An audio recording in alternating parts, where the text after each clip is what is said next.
Hey, what's up, y'all? It's Paris here, and we are getting ready to do an exclusive interview with the one and only Sunone talking about Tuesday morning. Keep it locked right here.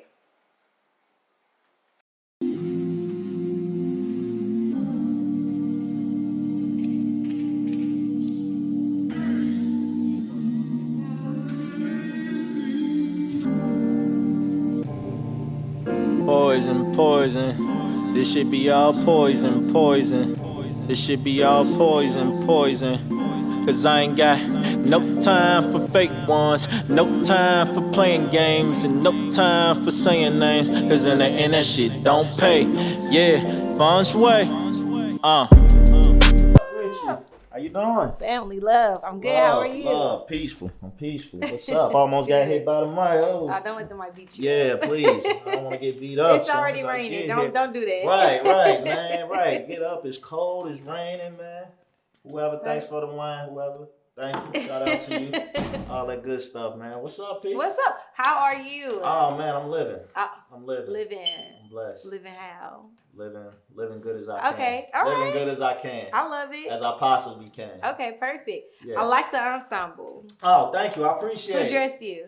Myself. Okay. Me, myself, and I. Yeah. So you your own style. Yeah. I'm my own stylist, man. You Okay. know, 90% of the time, and I get ideas from family to homies, stuff like that. You don't be scrolling on Instagram, do you? Sometimes, Okay. you know what I'm saying? The world is an influence. So, It is. Yeah. Everything around us. Exactly. It's or cultural. were you inspired by autumn, the fall season? Man, you know what? Yeah, you're right. You know, the colors, it blend in with the fall. You know what I'm saying? So yeah, the leaves, it's leaf type of thing, It's a leaf type of thing. Yeah. Okay, I would say where the burgundy. I see it in the shirt. Okay. Yeah. I'll give you that. Got a little thing, You don't get a point dinged off. Yeah, I got a little everything going, You right? can't come through halfway. All right, cool. I'm not following the guideline. Oh, I don't good. ever. Oh, you good, I don't man. believe in the weather rule. Like they say you can't wear white after Labor Day. I just brought me a white outfit last night. I don't even like rules all the time. Society, I don't even trip off all I that. know. Perfect. So we are coming today to talk all things you. Yeah. I'm excited. Yes. Your team sent me your project to listen to, and Most I was like, I really was wow. Right. Because I did not expect for you to have a project of such nature. Like, I really did not. But I was surprised, and I was like, wow, this is really good. This is dope. Because we are in a time where so many people are just wanting to move fast and wanting to hurry up and go in with what's now right now. Exactly. So all of the hip, trap, all of that is like what's in, what's popping. And so to have the intellectual, that's what I call it, intellectual rap. Okay. Yeah. I love it. So, and we talked a little bit, and, it's been a process, a lengthy process of you putting out a project. So, let's just start off with, why did it take you so long to get to this point? Oh, man. You know what? My last project, Conflicts of the Vision, I dropped like around 2016. During that course, man, when I got after that project, man, life sets in, you know what I mean? And I'm always I'm a presentator. I'm not so much, like you said, we living in the times where people put out music at a fast rate, you know what I'm saying? Everything is blah, blah, blah. I got a mixtape, another mixtape, and then I'm dropping an album at the, you know what I mean? And that's just not the type of artist I am. I'm not gonna, I don't like to oversaturate with music. You know what I mean? I've always been a guy who like to give a good presentation when I release something. You know what I mean? And it was my plan to put out music a little sooner, but life happens. But everything happens at the right time when it needs to. So I feel like Tuesday morning, definitely this is the right time to do so. More than ever. Okay, perfect. Yeah. So why Tuesday morning? What's the story behind that? The thing about it, man, the album actually wasn't called Tuesday Morning at first. I had another title in mind, and I wasn't even starting on an album. It was just one of them things where I just went right into it because the music I was creating was just feeling good. You know what I mean? So I didn't know if I was just like, I'm just gonna put out, singles or EP. I didn't know what I was gonna do. And pretty much the significance behind Tuesday morning is the day I was born on. Okay. Oh, You know, cool. I was born on a Tuesday morning. So, I try to make it, everything I do make sense. My last album was called Conflicts of the Vision, and, sometimes people like, well, what did your conflict start? It started the day I was born. You come in this world, being born in a world, big ball of confusion, man. You're new to this. You don't know. And we're still adults, with baby minds sometimes. We still learning. I'm still learning at 30-something years old. I don't know it all. You know what I'm saying? So that's just where everything started for me. Everything started for me on a Tuesday morning that I was born. So, I just kind of wanted to take it back and let people know, man, to know where you're going, man, you gotta kind of retrace your footsteps and know where it began, to know what your ending gonna be. So that's the significance of my album. I feel like you're paying respect to yourself, and I like it. I really feel that. So I think that's dope. A lot of people will like I'm humble, but sometimes we forget to give ourselves credit, especially for the stuff that we do. And so, how do you feel that there has been such growth from your first album to now? It's been 3 years. So, where does the growth within yourself lie at? Man, you know what, man? So much growth. So much growth, man. I learned so many things over the past 3 years since my last project. You know what I mean? And my son, my 9-year-old son, man, it's like one of the freshest kids ever. I just ain't saying because it's my son, but he's a millennial. So sometimes I gotta go to my son like, hey, what's this? Is this it? Is this in there? Or, my son give me good advice. He's a fresh little kid, so just me growing as a person, man. I see the difference in myself not only as an artist from the last 3 years ago, but as a person more than anything. I'm seeing a growth, and it shows. I mean, pretty much if when Tuesday morning come out and you listen to it, it's gonna show. If you listen to my last 2 projects, you're gonna see the growth, just not only as an artist but as a person, and my content. It's gonna bleed through that. Okay, perfect. Yeah. So, within the album, what was the process like for you recording? Like, what were the top 2 things that you were thinking about during the whole process? Man, the top 2 things. Man, that's a good question.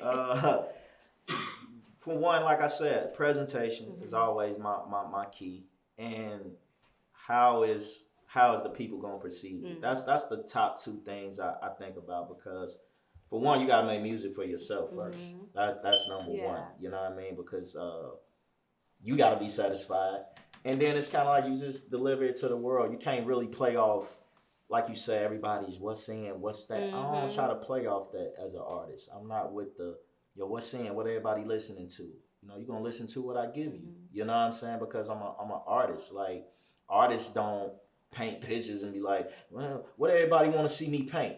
They just paint. Yeah. You know what I'm saying? And then everybody comes to the gallery and view the paintings. Some people like it, some don't. You know what I mean? So I'm always gonna be an artist at heart first. Before anything. So that was just my whole thing, man. My preparation, and how people gonna perceive what I'm bringing to them, what I'm serving them. So that's just the top thing, pretty much when I create any project. Okay, perfect. Yeah. So I know I don't want to bring it in, but I have to. No, so a lot of people, I know that you are vegetarian. Yeah. And so, a lot of times people will, fast or go through a time of like not doing anything, because it's said that when you are abstinent from activity, that your creative juices, get going. Word. So did you do anything like that during this process, or were you like, I got this? You know what I did? I did during this.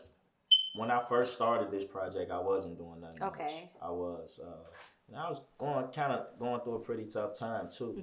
When I started this project, so it kind of did make me fall back just a little bit. You know what I mean? And it was needed, because I got the content of this project I'm proud of, and I don't think that content would have came out the way it did if I didn't just take that that step back and just kind of focus on me. Okay. Just I was just focused on me and being a father for real. And while I was creating this, and a lot of the music came out great, but yeah, I did a lot of self-preservation. When I first started this album, and I think it worked. Perfect. I think it worked. I hope it did. Yeah, I think it worked. Yeah, I'm with it. All right, perfect. So, what was the hardest song for you to make? The hardest song for me to make, far as like in this album, like what was the most tough song like during the recording process? Was there any songs that were difficult for you? I think I would say Sins and Man-Made Gin. That was probably the most difficult song for me to make due to some of the things I was talking about in that record, and I wanted it to sound personal as possible. So when you trying to get a record to sound a certain way, you want to use a certain voice, you want to use a certain tone during your recording process and things like that. So I wanted that message in that record to hit the listener when they listen to it. So that was like one of them records where I was just trying to get my tone the correct way, for I can present it. You know what I mean? But I would say that was probably the most difficult song for me to make. Probably that and Earth Kama Sutra. Probably them two. Them was probably the two toughest. Okay. Yeah. What was your most vulnerable moment? Vulnerable moment. Did you have any? I don't remember having any during this album. Honestly, to be honest with you, I don't remember any vulnerability I had during this album. I pretty much enjoyed doing this album. It was almost like a I can say, I'm trying to use the right word for it. It was just an achievement I was trying to make, man. We're recording this project. I was just so proud of where I was going with it. After the first like 4 or 5 joints I did, I'm like, yo, this gonna turn out to be something great. And everybody around me agreed. The whole 80 Souls team, they're like, yeah, this is definitely the one, man. So I pretty much enjoyed this. This album was therapeutic for me. You know what I mean? If I had any form of therapy, it'd be recording this album. Oh, perfect. Most definitely. So I was telling Dan earlier when he asked about the album, and I was like, I told you I was shocked too because I really was seeing it coming from a different perspective, and it's definitely on the lines of, like I said earlier, intellectual rap. So like the Nas, the J. Cole, the Jay-Z, like that's the category of where this music goes into. And so why did you take that route? That's kind of always just who I naturally was. You mentioned those names, and Nas has always been that was one of my favorite MCs growing up. Still is to this day. He's one of the pioneers of the game, and somebody who I just watched because I felt like the first time I ever heard a Nas record, I felt like, yo, this dude talking to me. You know what I'm saying? Like, when I first heard that, man, it ain't hard to tell. I'm like, yo, that sound like me. Like dude talking to me, and that's what you want when as an artist. You wanna hit the listeners, man, and so that was just always naturally me. Far as wanting to bring a substance to my music, just not just to be rapping, but really bring a substance to my music and not try to just put myself in a box. I don't want people to look at me as one way when you hear my music. I want you to look at me as everything. You know what I'm saying? Good, bad, ugly. I don't care. I'm human. I want you to get the full human experience when you listening to my project. I don't want you to just be like, oh, that's someone, he's the good guy. That's someone, he's a bad guy. Whatever. I want you to get the full human experience. I want you to get every aspect of life. When you listening to my music. So I try not to.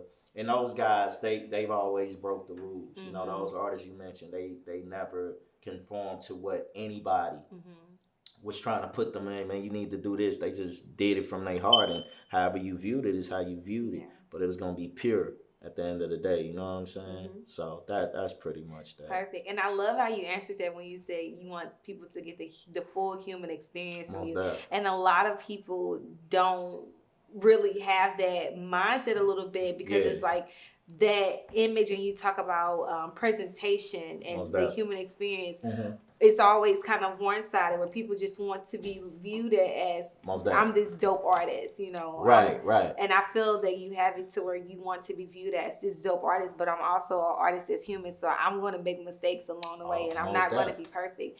And I can tell that you want people to resonate with that music, just like how Nas was for you. Yeah, so most definitely. I think that not even just the younger generation, but like people in our generation and older or younger, like when you have dope music that's authentic and you're an authentic person yourself, I feel like the whole collective, it doesn't matter what generation you're in, you know, like they're going to gravitate towards you just from you being authentic and walking in your truth. So that's really dope, and that's like bomb.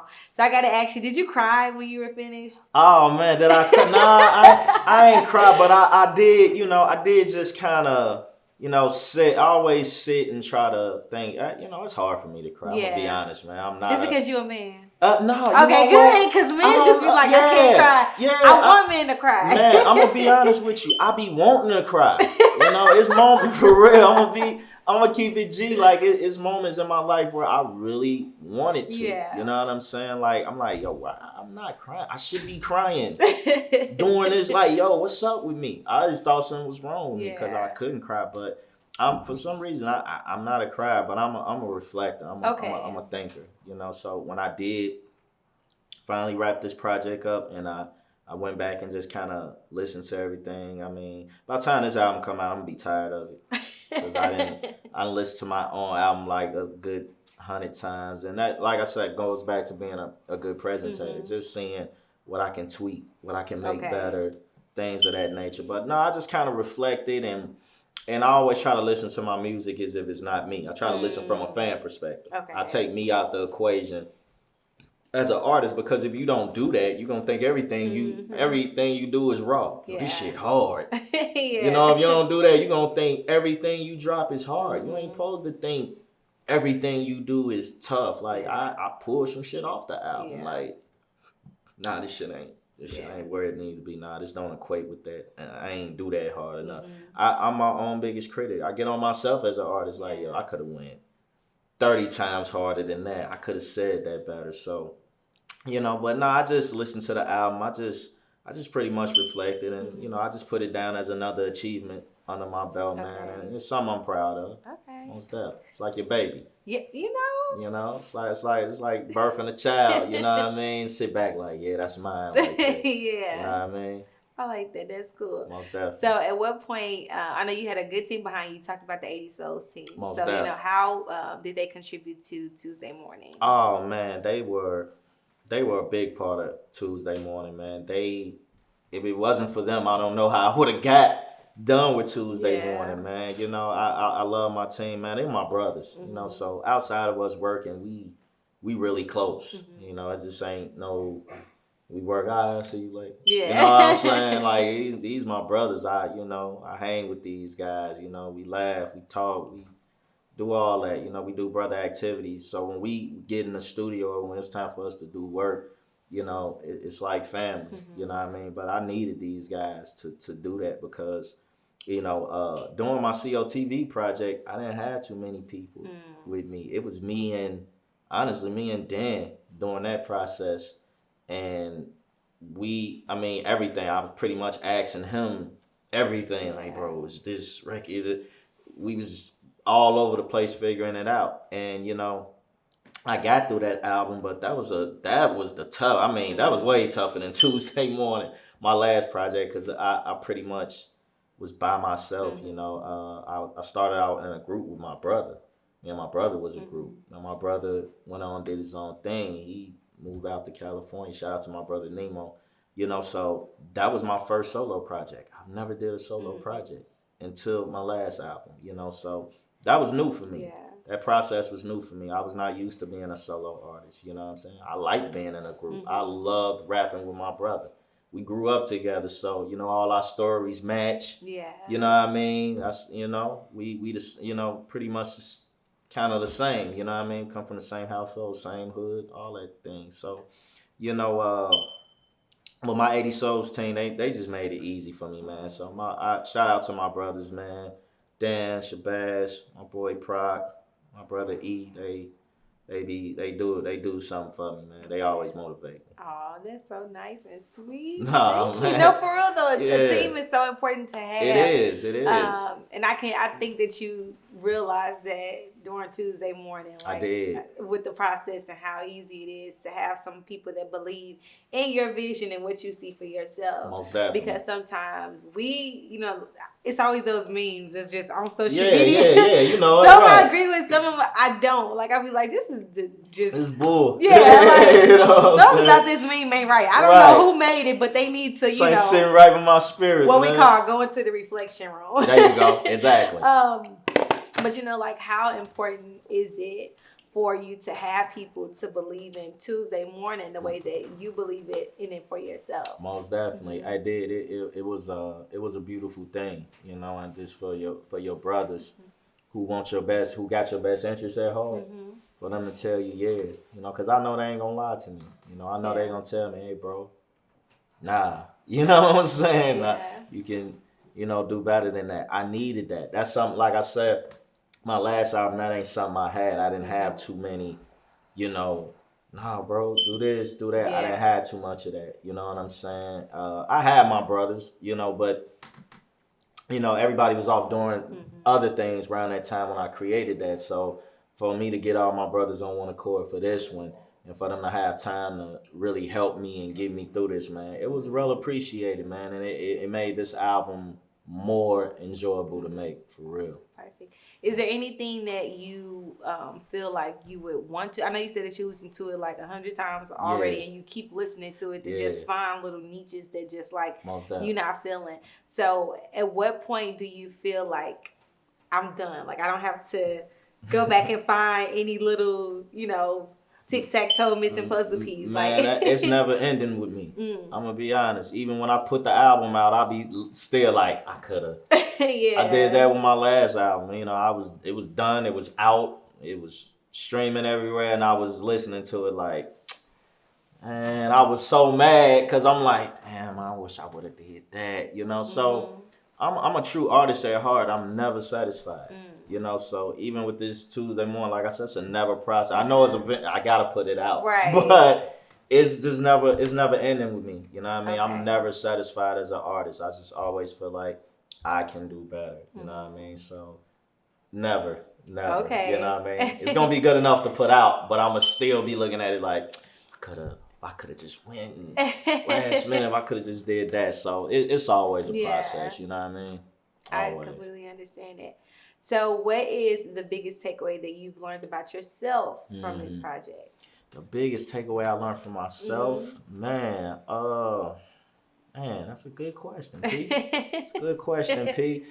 So many things. It's hard to put it on one. I learned so many things about myself every single day.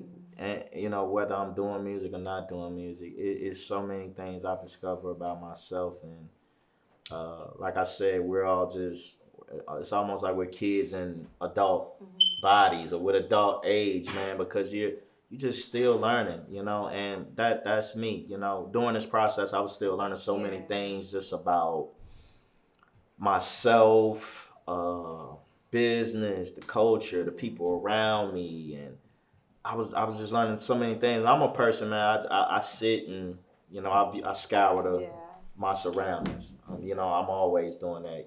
So some people might look at me. We can be in a room full of people, and out of nowhere, I just get quiet, and some people like, what's wrong with him? He's just laughing and talking.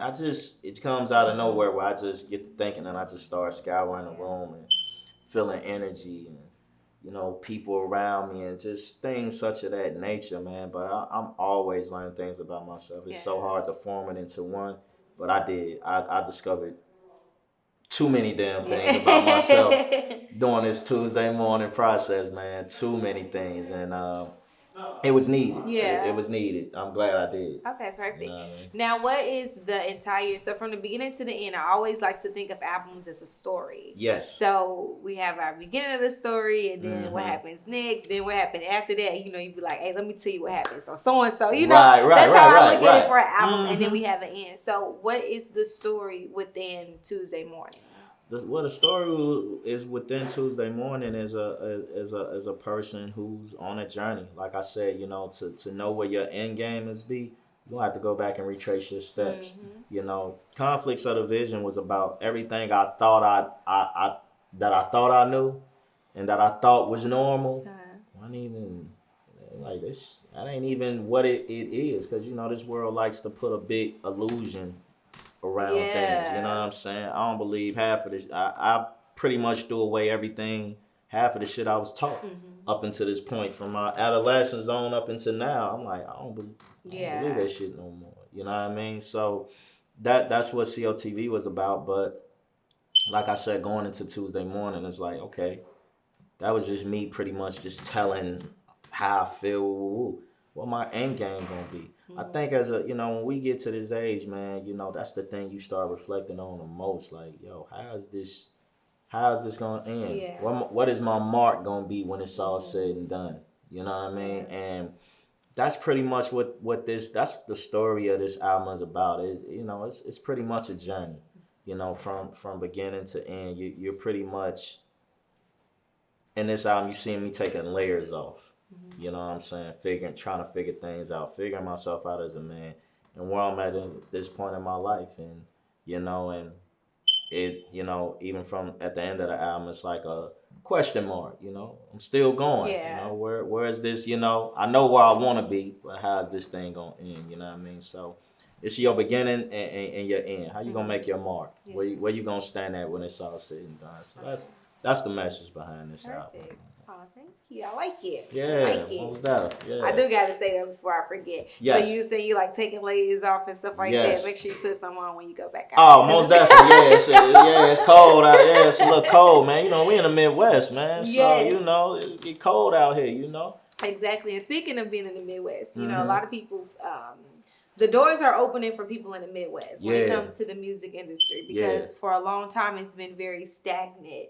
And when people hear St. Louis, they think of Nelly. That's the first person they think about. And then Chingy will come along, for music names. And so now the Midwest, we're having a buzz. Like, a lot of people from our city are, dope producers. They're dope rappers and singers, and they're getting signed, and they're making their mark. So, do you think that you're evolving at a time where the growth is perfect for the shining that we're getting in the Midwest now with our artists? I think most definitely it is. Because I've always took pride being from the Midwest. I'm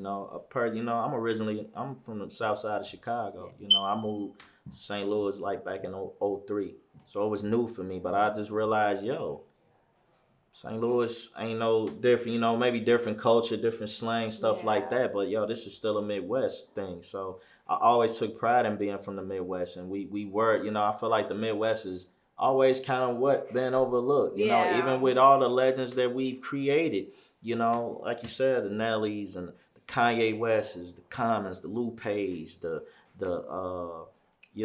so many artists, man. Gerald Walker, Stally, Eminem, Big Sean, all these are Midwest artists. You know what I'm saying? Freddie Gibbs, all these are Midwest artists that I truly love, you know what I'm saying? And that I look up to. But, we are, it took some time, but I think we are getting there now. So you're right. I think the evolve is coming right at the right time, because people looking at it like, it just ain't East Coast and West Coast anymore. Because that's all people made it about, what East and West gonna do. And then the Southern movement came, and it was just all about the South. Yeah. I feel like Midwest is definitely getting their just due now. And, I think people are gonna, not only we're gonna get our just due, people are gonna start to go back and say, damn, the Midwest has really always been what we thought they wasn't. You know what I'm saying? Like, we've created legendary artists here in the Midwest, man, even on the R&B side. You know what I'm saying?